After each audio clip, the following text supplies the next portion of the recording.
അപ്പോൾ ഇത് കണ്ടില്ലേ, ഇത് നമ്മുടെ ഒരു ഫെലനോപ്സിസ് ചെടിയാണ്. അപ്പോൾ അതും നമ്മൾ നട്ടിരിക്കുന്നത് കരിയിൽ തന്നെയാണ് കേട്ടോ.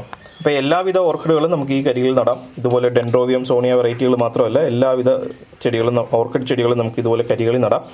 അപ്പോൾ ഈ ഫെലനോപ്സിസിൻ്റെ ഇത് കണ്ടോ. അപ്പോൾ ഫെലനോപ്സിസിൽ പൂവായ തണ്ട് നമ്മൾ കട്ട് ചെയ്ത് മാറ്റാത്തതുകൊണ്ട് തന്നെ അതിൽ വീണ്ടും വീണ്ടും ഇതുണ്ടോ പുതിയ തലപ്പുകൾ പൊട്ടി ധാരാളം പൂക്കൾ നമുക്ക് വീണ്ടും വീണ്ടും കിട്ടിക്കൊണ്ടേയിരിക്കും. ഇതിപ്പോൾ ഈ ചെടി ശ്രദ്ധിച്ചു കഴിഞ്ഞാൽ ഇതൊരു പൂവിൻ്റെ സ്റ്റെമ്മുണ്ട്, ഇതൊരു പഴയ പൂവിൻ്റെ സ്റ്റെമ്മുണ്ട്. ഇത് രണ്ടും പോരാഞ്ഞിട്ട് പുതിയൊരു സ്റ്റെം ഇവിടോട്ട് വരുന്നുണ്ട് കേട്ടോ.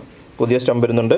അതേപോലെ ഇതുണ്ടല്ലേ, കഴിഞ്ഞ സ്റ്റെമ്മിൽ നിന്ന് പുതിയ എത്തുകൾ പൊട്ടിയിട്ട് അതിൽ വീണ്ടും ഫ്ലവറുകൾ വരുന്നുണ്ട്. അപ്പോൾ ഇതിങ്ങനെ ഈ ഓരോ മുട്ടിൽ നിന്നും പുതിയ പുതിയ തണ്ടുകൾ ഇങ്ങനെ ചാടി അത് ഫ്ലവർ ആയതിനു ശേഷം മാത്രമേ ഈ തണ്ട് നശിക്കുള്ളൂ. അപ്പോൾ ഫെലനോപ്സിസ് വളർത്തുമ്പം നമ്മൾ വന്നിരിക്കുന്ന പൂമൊട്ടിൻ്റെ പൂ കഴിഞ്ഞതിന് ശേഷവും ആ തണ്ട് കട്ട് ചെയ്ത് കളയരുത്, അത് അതുപോലെ തന്നെ നിർത്തണം. അല്ലേ, നല്ല ആരോഗ്യമുള്ള അടിപൊളി ഒരു ചെടിയാണ്. അപ്പോൾ നമ്മൾ ചെയ്തിരിക്കുന്ന ചെടിയും നമ്മൾ ഈ സൈഡിലേക്ക് തന്നെ മാറ്റി വെച്ചിട്ടുണ്ട്.